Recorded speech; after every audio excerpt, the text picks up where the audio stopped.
Hello, this is Blair Stanislao with the Happy Lion Center. Welcome to our podcast, Mystical and Infamous, where we have playful and easy conversations about anything mystical, getting to the heart of all things strange and weird. Join us in a bit of magical tomfoolery, spreading the alchemy of love and light. And now, we invite you to enjoy the show. We're just recording this on the eclipse of April 8th, just to see how that kind of pans out. Woo, and we were just talking about some similar things that we've experienced in the last month or two. So I definitely feel like I think a lot of people are feeling the energy shifts, like, even though they're not really aware of it.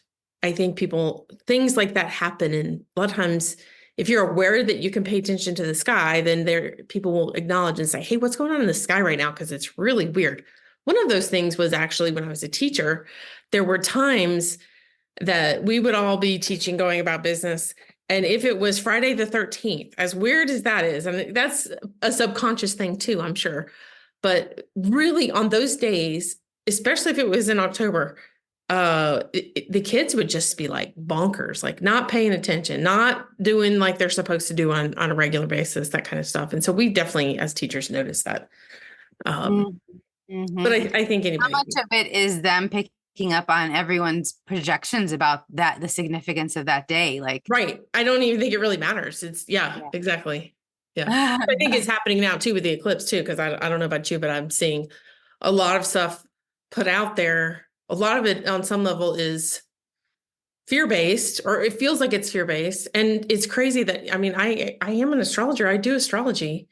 And I'm like, I don't even want to go there. I mean, I kind of know what an eclipse is about. I know how the energy is going to shift, but I'm not the person. What does astrology say about that? I'm curious because I haven't studied astrology. I've benefited from readings and things like that. But I'm not at all versed in that to that level. So I won't get like super detailed into it, but basically the main thing is you don't want to make any real big, heavy decisions at this time. You want to make sure that you kind of, just like if a Mercury retrograde affects you in a certain way, which it affects everybody, but a lot of people like to make comments about those things like, oh, the computer's not working, Mercury's retrograde, like whatever. If that's what happens for you during that time, then you just chill out. You're like, you know what? It's just time to take a break, which is kind of like taking a clue, a cue from the universe. It's the same thing. You just, with an eclipse, it's shifted into a new, shifted into a brand new position, but it's like things are hidden from you. So you want to kind of, you still want to be aware of what's going on, but you don't want to make any drastic big changes because it may be that, 6 months down the line, you don't really want that to be anymore, whereas you couldn't see it at that time. I'm so grateful I asked and we're having this conversation because it's really validating. Just yesterday, I had a session from a friend that lives in Puerto Vallarta, and it was a Symphony of Possibilities session, which is an access consciousness tool. And we were swapping. So I gave her a session. She gave me a session.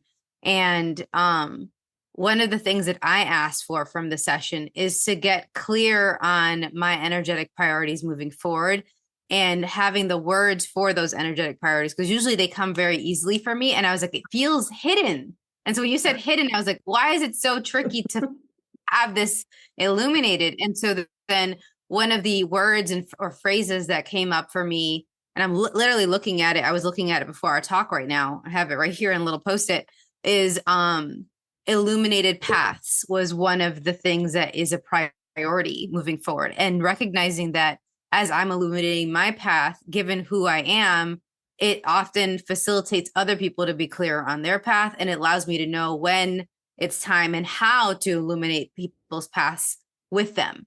And so that I was like, because I was like, why is it so much harder than usual right now for me to get this information? Like, what's going on? And then I have a couple of series and classes that I'm trying to create, and the dates keep moving around, and it's just like not really quite like, go. Like that's what real clear to not create it unless it's like, I'm really excited about it.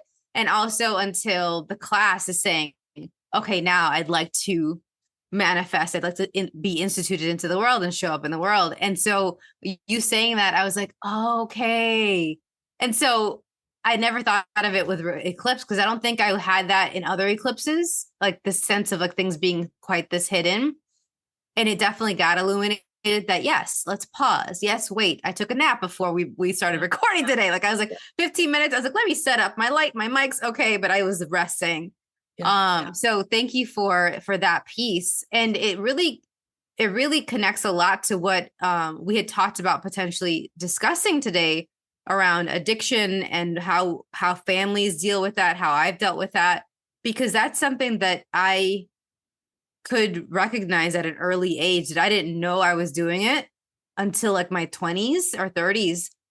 I could see when things were hidden and when they weren't. I could see when I was interacting with my uncle, like who's truly him, or like all the stuff was in the way because entities or these other energies of his addiction. So I was like, am I really interacting with you, Theo? Or am I, what's this? And I would kind of move through those other veils because I wanted to hang out with my Theo. I wanted to interact with him. And so I was like, this is what you do, right? You go and you uncover until you find the person in their true light, not knowing at the time that I was probably taking in entities and unconsciously like eating them up, or I don't know what it was taking them in and then they were starting to affect my life. But all I wanted was to connect. That was this innocent childlike thing, was I just want to be with my family right now. And so whatever this is in the way, blah, let's just go through well, that's a clarity. So I don't know how old you were, but what you're talking about there. Okay. I want to say one other thing before we skip past that, and we don't have to talk long on it, but I think we're actually in the new moon right now too. So that's one thing that's different about this eclipse versus other eclipses. So where we have a new moon, there's this eclipse. It's actually I do Vedic astrology. So it's a nakshatra, which just means a smaller section, right? And it's called Rivas-V, and it is one of the most spiritual nakshatras possible. It's in Pisces. So you're going to have that go there. And then the fact that, because it's in Pisces, that's the original 12th house. That's the hidden stuff that you're talking about. And that's the stuff that is hidden from us. It is not stuff that we hide. Like we hide taxes and sex and all that kind of stuff. That's 8th house stuff. But Pisces is the stuff that it's really past the veil. Huh? Do we do that? Okay. Oh yeah.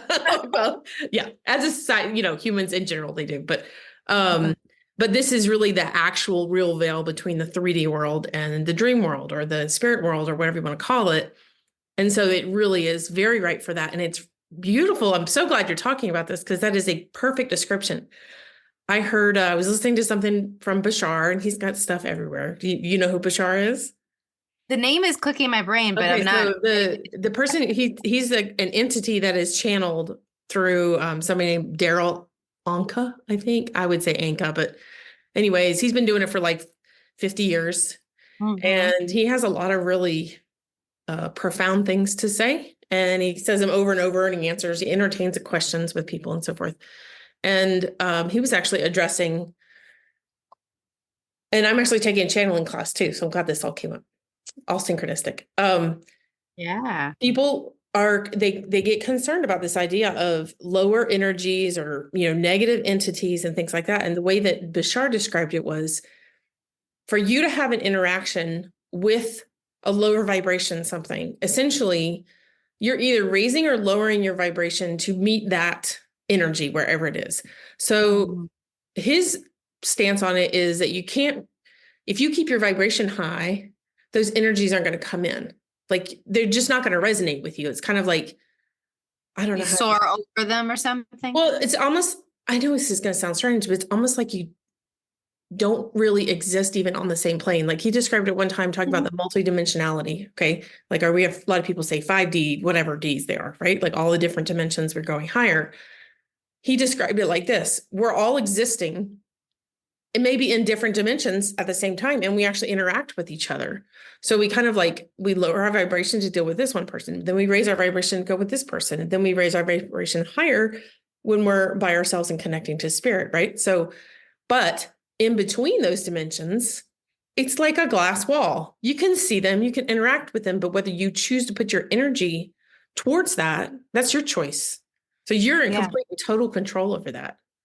But it makes me think of my journey and a lot of people's journey that I'm thinking of of like how you deal with compliments and also how you deal with insults. Yeah. So like for a long time, I couldn't really truly receive compliments. Mm-hmm. I wasn't really to raise my vibration up to have that level of receiving, to expand and be like, oh, thank you so much. I'd literally like look at my body language. My arms are out, open body, right? I would instead be like, oh, Mm-hmm. that's an old shirt. It's fine. Like it's, oh, that's this old thing. Or like, or I would say, oh, thank you. But it would just be like, I was kind of clutched, like hunched over, not really Yep. fully taking it in and not really believing it. Yep. Well, on the other side, I would totally buy insults. If someone insulted me, if not, or I either would buy it or I would react and be Mm-hmm. really upset.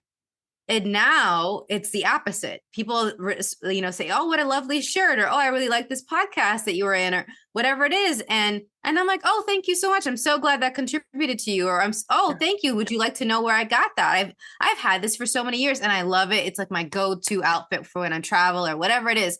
So I receive the compliments, and now the insults, or when somebody says something, it's like, "Oh, well, that's interesting." And then Yeah. I just ask questions and said, like, "Is that true?" And most of the time it's not, but sometimes it is. Like I had somebody interview me for a possible job position working with their clinic a couple weeks ago. And one of the things they asked me that I loved was, what was the last blind spot somebody illuminated for you that you didn't know about, that you had to actually like acknowledge and it was true. Mm-hmm. And it took me a minute and I was able to answer it, but I was like, oh, that's that question thing. Instead of just being reaction like, oh, that's horrible, or like really hurt or angry, I'd be like, oh, is there a truth to that? Is Mm-hmm. yes or no? And if it's not, okay, next, move on. And Yeah. I don't have the same emotional reaction like I used to. And if it's not true, it's just a very different response. Like there's more of a pause for both, because even compliments can sometimes have like that Yeah. slime. You're in the South. Yes, definitely. Yes, well, there's that. Yes, but even in when I was living in the Midwest, when I was living in Chicago, which is over 30 years there, Mm-hmm. there's this piece of people complimenting you as they're using what they admire or what they're complimenting to put themselves down. And then that's not fun. Like, Yeah. oh, Sadie's, you're so out there, you're doing so many things, it's so impressive. And so they're complimenting you, but you can see that they're saying, and that of course you can do it and I can't, like is the subtext. Yeah. Yeah. Doesn't feel so fun. And you can pick up on that when someone really Yeah. compliments you, like this truly lovely acknowledgement versus one that is they're using to flagellate themselves. And it's like, Yeah. I think all cultures do that. I think we don't even recognize. I mean, that's an example of a cultural, like subconscious, like almost like there's an agreement, like this is how we behave. So sometimes it's like, okay, this is the nice thing to do, but I know exactly what you're talking about. And it is, to me, it is a very, I would say weird, or now I could say it really just doesn't align with me. mm, Yeah, I don't know. I'm gonna leave that at that. But that's a really good description of like dropping, turning the energy off. And it's not like because energy flows all the time, right? So it's not like you're turning it off and it just like stops where you are, right? You have to redirect that energy somewhere else. And so I know in some hypnosis sessions that I was in, it became very, very clear. My instructions were because there's that idea, and it's true, of just like you're using the compliment, you want something that you don't have. If you're focusing on this thing that you don't have, you could say that you're spending all your energy on what you want, like with manifestation. Let's say I want a car. I want to manifest this car. It's going to look like these things. But if you're spending any energy thinking about how you don't have that car, then you're also putting energy towards not having that car, if that makes sense. mm-hmm. So you're not really truly directing your energy to this other way of doing it. It's almost like you have to just let it dissolve, or in a sense, softly disappear by getting distracted like a child does. When they don't want to do something and they just change their focus to something else. I mean, they're like the master man. I mean, we're all manifesting, but kids are really great at it. Oh, they really are. That's part of why I love working with them. And that's what I was doing as a kid. I was just flowing through these things, and And in a lot of ways, it was really beautiful. And it's something that when I really look at who I really am, that hasn't changed, that is just there for that's truly my essence. It's this seeking out of connection and connecting to Yeah. bodies and knowing when they're well and when they're not well, knowing when they're happy and joyful and when they're sad and having a hard time and upset. And so that started at a really young age. And so that's one of the things that I'm actually grateful for all the addiction that is in my family Yeah. for. Like it helped. I chose that family to really like prime and sharpen those skills. It had a lot of practice. Yeah, I find it really interesting because you can see that kind of stuff in astrology. And I always like really wonder about that because Pisces is a house. It's not the only indicator, but Pisces is a house that can oftentimes indicate addiction or drug abuse, or because they're going to that other place. And a lot of the Pisces energy is going to that other place. So if you've got stuff in there that's kind of activated, which means if you've got stuff in Pisces or if you've got stuff in the 12th house, you're definitely going to have that vibe. Like you're just going to have something about it. Now, whether that turns into actual addiction is, there's all different kinds of factors. But I really like, because what you're describing is a very Piscean kind of way. That zodiac sign, that energy is about being aware of the spirit world. And we are way more spiritual than we are physical. And I know exactly what you're talking about in terms of like, okay, it's almost like they're just acting this way, but that's not who they are. And like, okay, I know who you really are. I can see who you really are, which is not this physical body, which is not this addiction, which is not this X behavior. And veil and stuff. Yeah. Yeah. Yeah. And that is a very 12th house thing. So I'm not surprised. Well, and then fast forward, hindsight is 2020. I mean, literally, I talk about this, but it really is true. And I started writing like the bio on my website and things like that is a full acknowledgement of that little girl. Yeah. Because there's so many things she was aware of. So then fast forward later, not really fully recognizing that I was doing that, I become what? A speech language pathologist, a learning behavioral specialist. I was starting to study how behaviors communication, and it's not really the person necessarily. It's just behavior. It's just an action in that moment. And that's what I was doing at 5, at 8, at 10. Like it was all there. Yeah. Well, and two, that's also on some level what you're talking about is it's like a spiritual gift. We come here and we have, as humans, we do have spiritual gifts. We're intuitive or we're psychic or, like projection is another one. That's one for healers. Hypnotists are really good at that. And so you kind of come here and you have that gift. Well, children are completely open.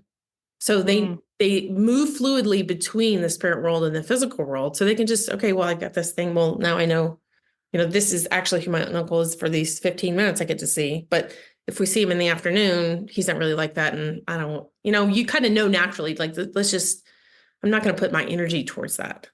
Yeah. I'm not going to play with them at that point. We'll play next day. It's fine. So what has been your, I'm interested to hear because my father was also an alcoholic. My grandmother was an alcoholic.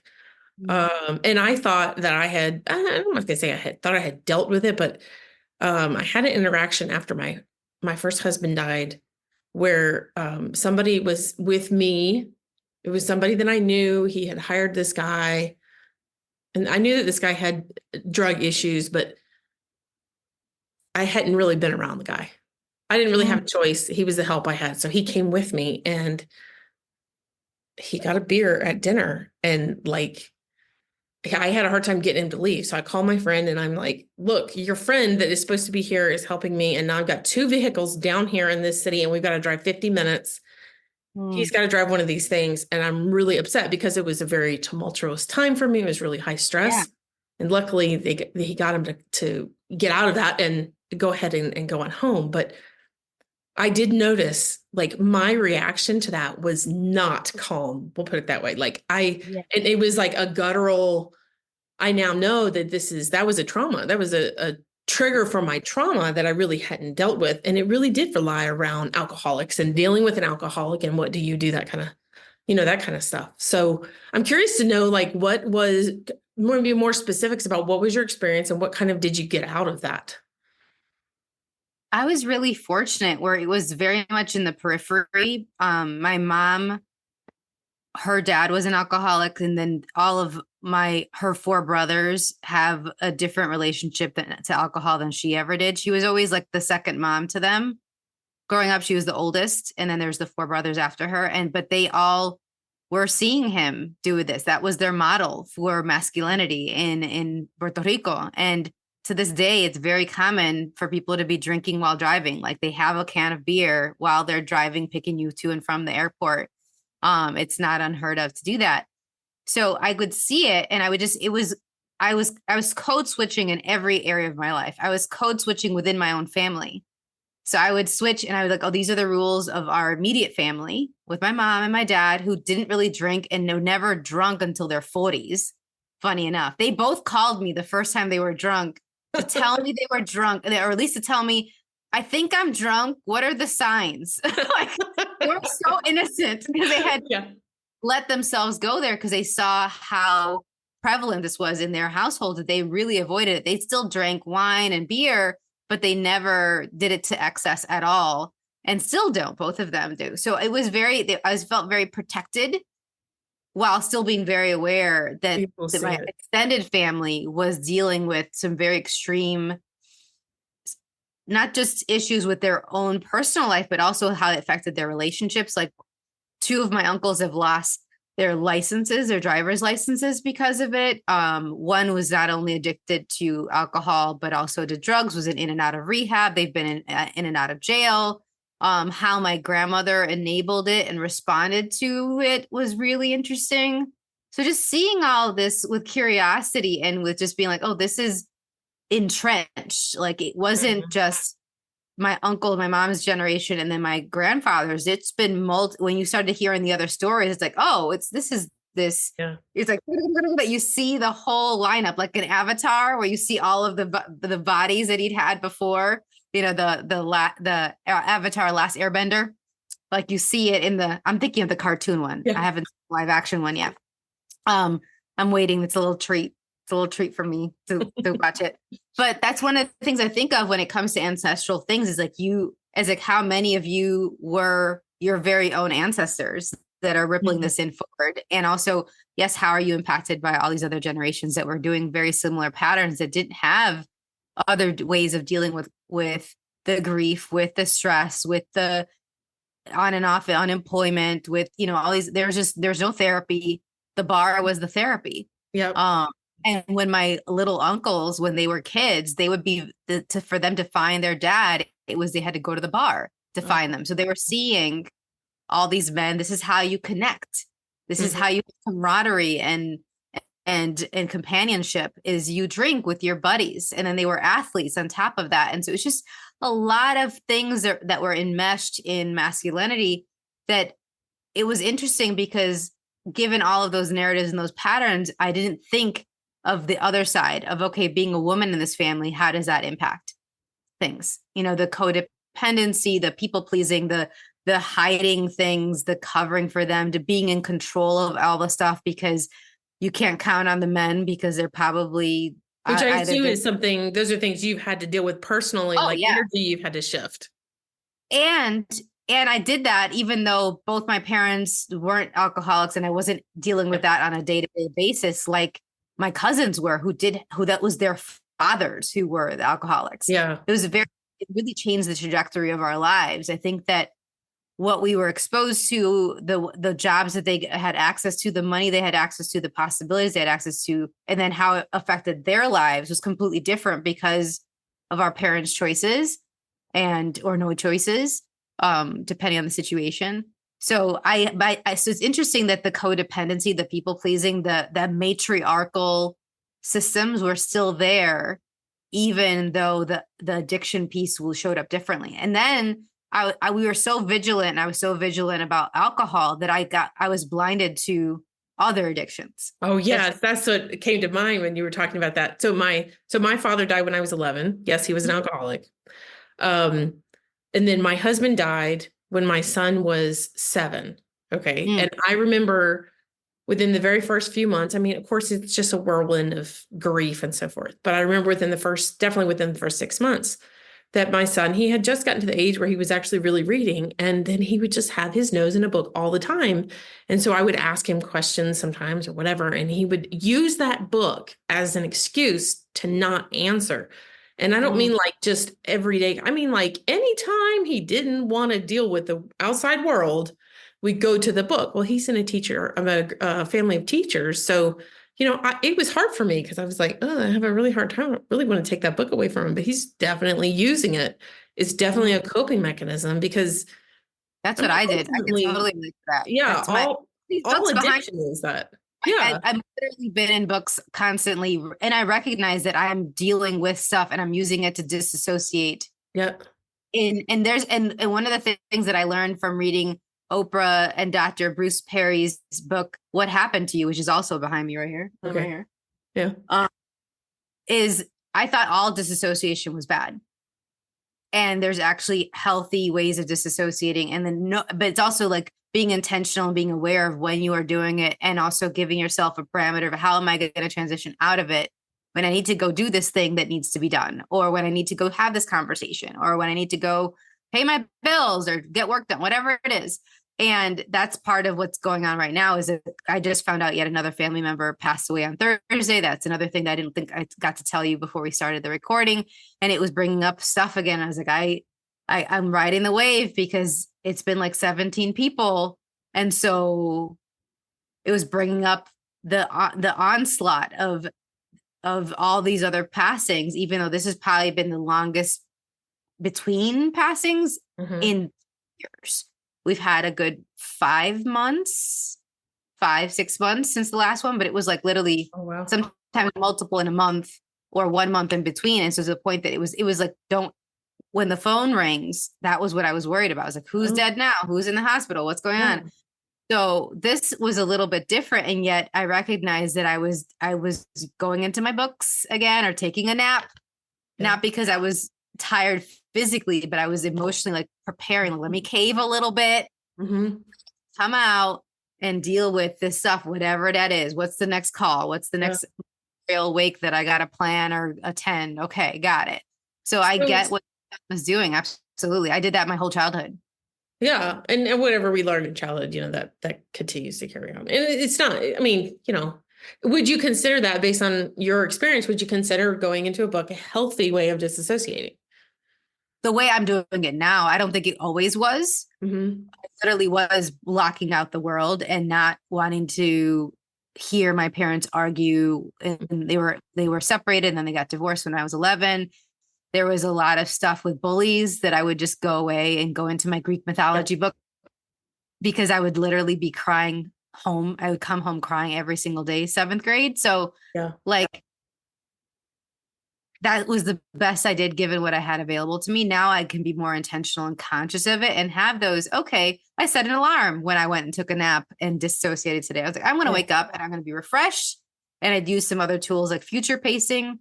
And I was like, okay, I'm going to do that. And then I'm going to be feeling better. And then when I get up, this is what I'm going to do. Instead of trying to force myself and go through the sludge, it would have been so much more effortful, like quicksand or like literally like mud to get the things done without that nap. But that the difference was before, even in my 20s, I would wake up after a full night's sleep and then sleep a whole other 13 hours. I would just crash, and I couldn't not do that. Like it was like hit by a truck level of just unconsciousness around it, and literally and figuratively unconsciousness around it. And so now I don't need a whole day. I have other tools and I can see what's going on. That you're talking about when you get highly stressed and you go into that disassociation mode? It's not even, I catch it before it gets high stress. Like I catch tendrils of whispers. So then while before I used to power through and push and push and push and not catch it at the whisper. So then my body would be like, you're not listening. Got it. You're done. Yeah. You're out. You're just like semi. Yeah. Yes. You're out. So, and since it's like, it's not an option and I refuse to be at that level of unconsciousness, I was like, okay, let me catch it when it's whispering to me. Let me catch it when my body's telling me, hey, pause right now. Hey, you need a break right now. Because if I didn't take that nap today, and I had got a full night's sleep, if I didn't take that like 30-minute nap today, who knows how that would have played out a couple weeks from now. Yeah. So let me ask this, because we had this in the previous earlier conversation. I kind of wonder, how does disassociation, based on your experience and your knowledge, how would you say disassociation connects to that idea of shifting the energy somewhere else? Because this thing that you're looking, let's say you're looking at something that's stressing you, that's causing you to want to disassociate. Okay. I'm wondering how the disassociation kind of, is that similar to that energy of just withdrawing your energy from that? I don't think it's a withdrawal. I think it's like a brewing. That's how I see it. And that's Oh, part of what was really helpful with reading the Oprah book, is that it compared it to artists. And my dad's an artist. My partner's an artist. Like, I'm surrounded by artists, my friends, all of that. So when an artist has all these ideas and they're kind of gathering and gathering, but they're not actively like, interacting with a canvas or with whatever medium they play with, but things are percolating and they're gathering, and it's in the background a little bit, and they might need to just sit, and you think that they're not really doing art, but that's also part of it. Just yes. like you think you're not living life, you're not doing life at that moment, but it's like you're taking a moment because things are coming to the surface and gathering. And then as soon as you do, and it is time, it's a lot easier and things come together faster. So even just today, that nap, I woke up, I set up for our conversation, and I got some ideas. It's like, oh, I'm going to do this, this, and this. Oh, I'm going to write this down. And I got a whole description of the class that was brewing, that I was like, why is it clear on how to talk about this, or when is really going to be the case for it? I have the venue, but like, it's these other logistics are aligned, but what is the energies of it right now? And it was talking, and it was whispering, and it was doing its thing. And then I was able to write that and jot down those key words that came because I let myself rest. Yeah. But I couldn't have gotten it if my energy was removed from it. I just had to stop trying to control it. Yep. So there's it's like when you are having a really yummy conversation with somebody, and it's like bing, boom, back and forth, versus like when you're like, we're going to talk about this, and this is the itinerary, and this is the agenda. We're going to go here. And even if something's wanting to go somewhere else, you don't let it. Yep. It was like that. I had to let go of the reins and be like, let's just see what happens here. And just let it flow. And so then because of that, the clarity that I was asking for showed up. So it's not, for me, it's not a removal of my energy. Yeah. And I kind of associate. So I just wrote a brief blog on, well, it's not brief, it's actually kind of long, because through this last month, I've actually had a realization. So I've had for several months it being told to me in every way possible, you need to go into your feminine, which is essentially what you just described. Okay. So going into the feminine is being open and receiving information and being okay with and not knowing what's going to happen, that kind of thing. So, but I had this realization about how do these patterns, like we were just talking about the ancestral stuff that comes through, how does that actually play out in somebody's life? Okay. And so I wrote a little thing about it to kind of explain what I'm thinking about it. But actually what you're describing there is another beautiful way of describing it, because you're saying it's sitting in the background brewing, or they're percolating on these ideas as they're about ready to create them. I would equate that to essentially like an emotion. If let's say that you're having an emotion that's really uncomfortable and you really want to disassociate. So you either choose drugs or your book or whatever you choose. And just because you don't want to experience that, it's similar to saying, okay, I want to manifest this thing that I don't have. I don't have this, so I want that. I don't have this, I don't want that. So it's kind of like, it is kind of putting it to the side, but it's not allowing it to flow. Whereas if it was, if you were truly in the receptive mode, stuff comes in, but it also goes out just as easily. So that percolating is very similar to things in our subconscious. So like we have an emotion or we have a response, and if we acknowledge it, we allow it to be what it is, it then goes and it's gone. It doesn't stay. But when we don't, it gets stuck.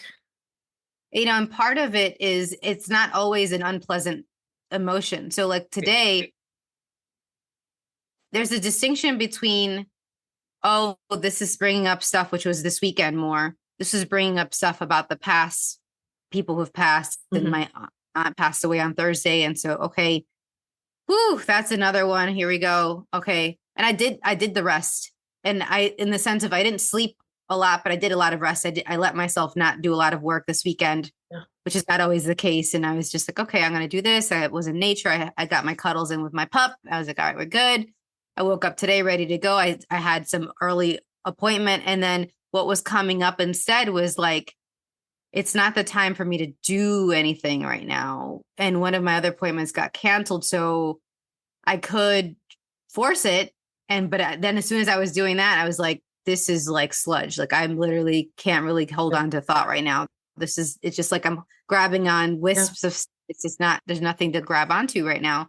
And so there wasn't a negative unless I judged myself for not being productive or for being lazy right now. That's would have been a negative that would have come up that I would maybe avoid. But instead I was just like, okay, how about I just took a nap? Because I feel like for me, that power nap allowed me to not try to force it in control and go into what the addictions that I was addicted to that I'm still working through is I'm addicted to control.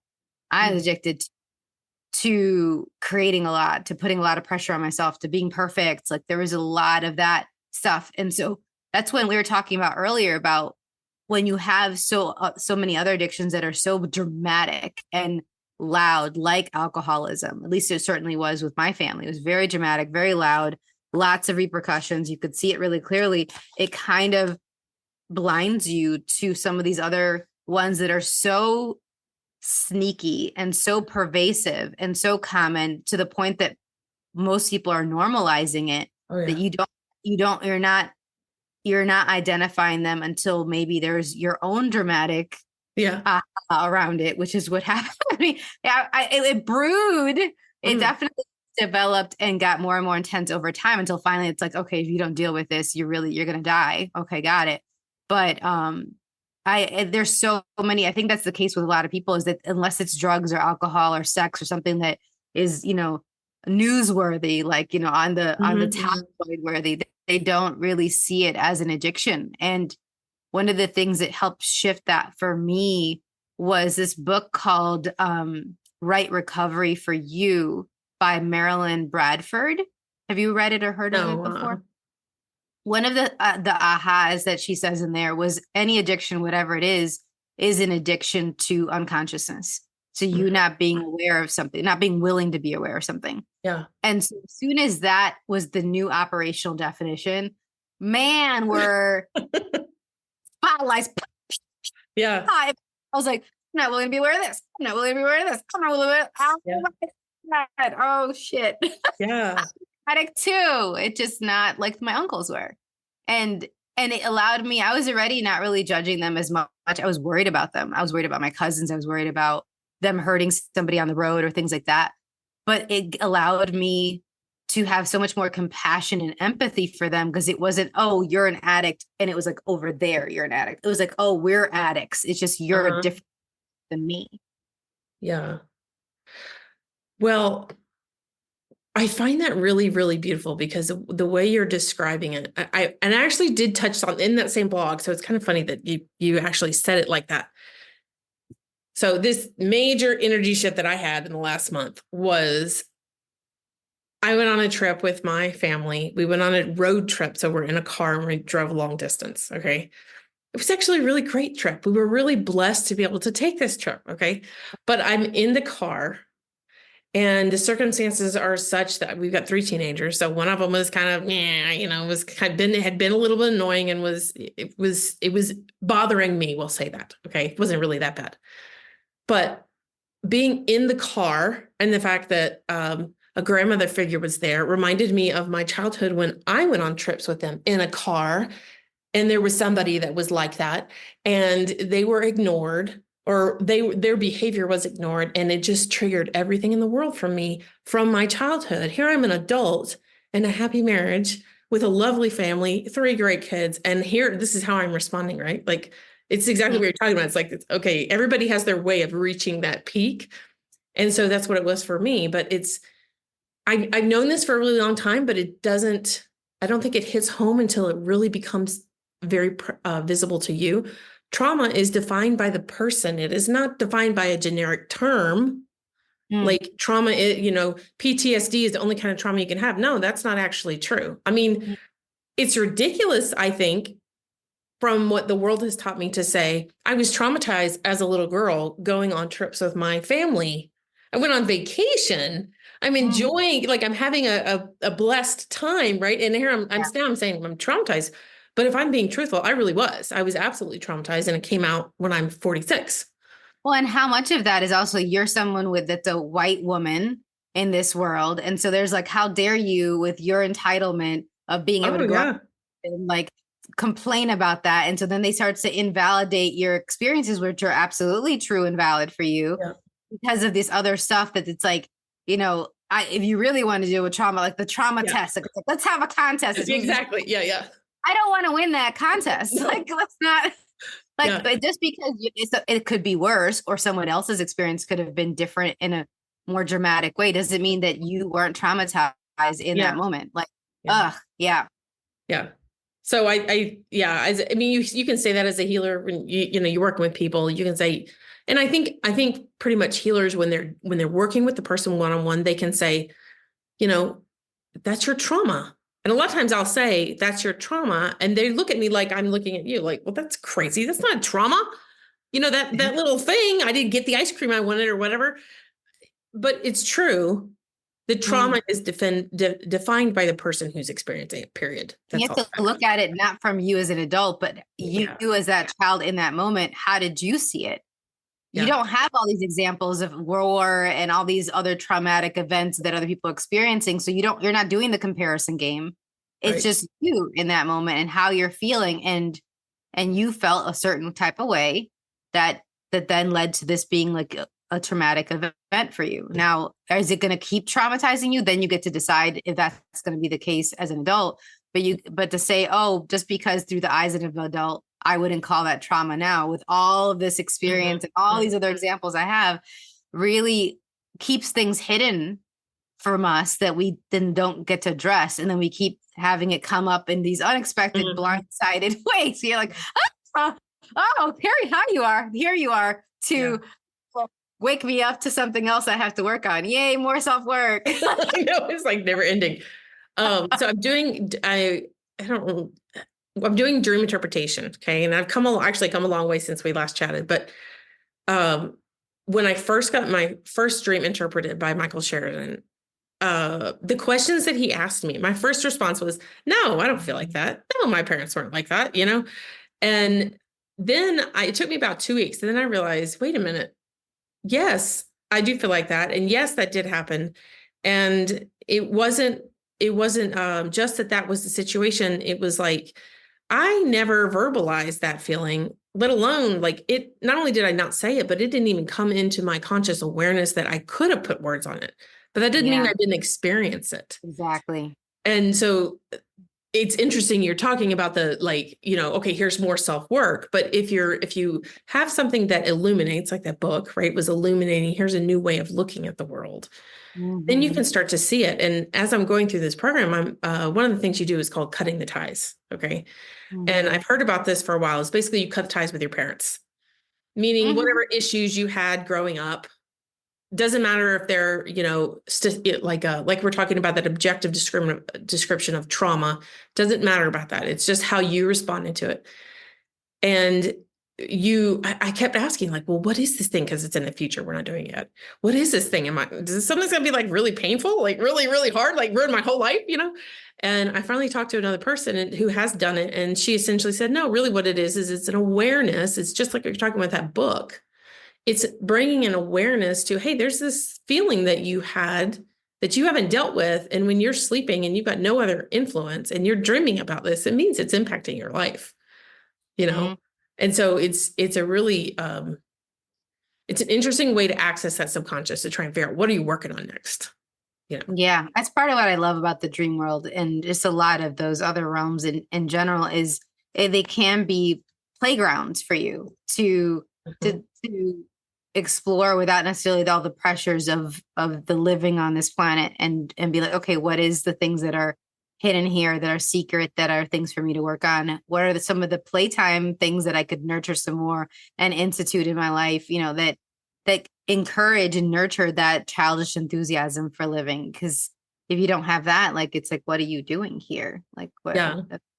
Mm-hmm. Well, yeah, it's not as much fun, but I think all the stuff that you're articulating where you just you recognize that there's like society wise, we can say what you were describing about work, about the need to push and go and try and create something and all that. Society wise, that's what's accepted. But Mm-hmm. the better way, really the only way to truly create is to get into that feminine energy. So if we're not living like a child at any point, then we're not in that receptive mode, which means our energies are out of balance. Yeah, yeah. And one of the things that I'm grateful for, as much as it's been really challenging with all the people passing, is it's made me very picky about where I actually devote my energy and time to. Yeah. It's like if at any moment somebody else could pass, or not waiting for the other shoe to drop, not that kind of a thing, but just like if it really is the last day of my life or the last week, where would I really like to devote my time and energy? Like, who do I with? What are the projects I want to take on? What legacy do I want to leave? I was already asking those kinds of questions before the last 3 years, and it just made it so much sharper and clearer in how I'm being guided to really walk that talk, instead of just being like, oh, you're going to just compulsively be creating, compulsively be churning out classes and traveling. And I do love to travel, but I'm spreading out. The rhythm of it is a lot more paced out, instead of like, I was used to travel every month for classes or a work project or something, a convention, whatever it was. And at that time, my stamina for it was higher. And now as I've taken a lot more time and been caving it and been streamlining my business, when the possibility of increasing the pace again has presented itself in the last month, I was like, I have no desire to build up my stamina for that. Maybe for other types of travel. And even then, that rhythm of every month, I was like, no. My body and I are like, no. Well, you don't get recharged because you're always putting that energy out, which is that masculine. And you need that time. Well, it wasn't that. When I was doing it then, I would get a lot of energy from the travel, from the classes, and I could do it again. That's just not how I want to create classes anymore. So I do it a lot more paced out. And also sometimes the promotion of one class or project or online thing would kind of like eat up the other one. So then it was confusing to people who might be interested to look at which one's happening right now again, because there's so many happening. Yeah. So they could be like, oh, this is just this one thing that Siris is offering right now. Am I interested or not? Oh, maybe yes, maybe the next one will go from there. And so that it also helps the messaging, because people, I think, are also, their bandwidth has shifted too, just like mine. So confused people don't choose. And if I'm trying to get them to choose, I'd like it to be as clear and easy for them as possible. Yeah. And for me too. Yeah, no kidding. It does make it a lot easier on all levels. Yeah. Send inquiries, suggestions for new discussion topics, and comments to podcast@happylioncenter.com. That's podcast@happylioncenter.com. If you found this content enjoyable or helpful, please comment, like, share, and download. Donations are appreciated and help us to produce more of similar content. Consider making a contribution at the links in the description box. Your support is greatly appreciated. The views and opinions expressed on this podcast are those of the speakers and do not necessarily reflect the official policy or position of the Happy Lion Center, and are not intended to malign any religion, ethnic group, club, organization, company, individual, or anyone or anything. None of the content provided should be considered a substitute for legal, financial, medical, psychiatric advice, or as care from a certified professional.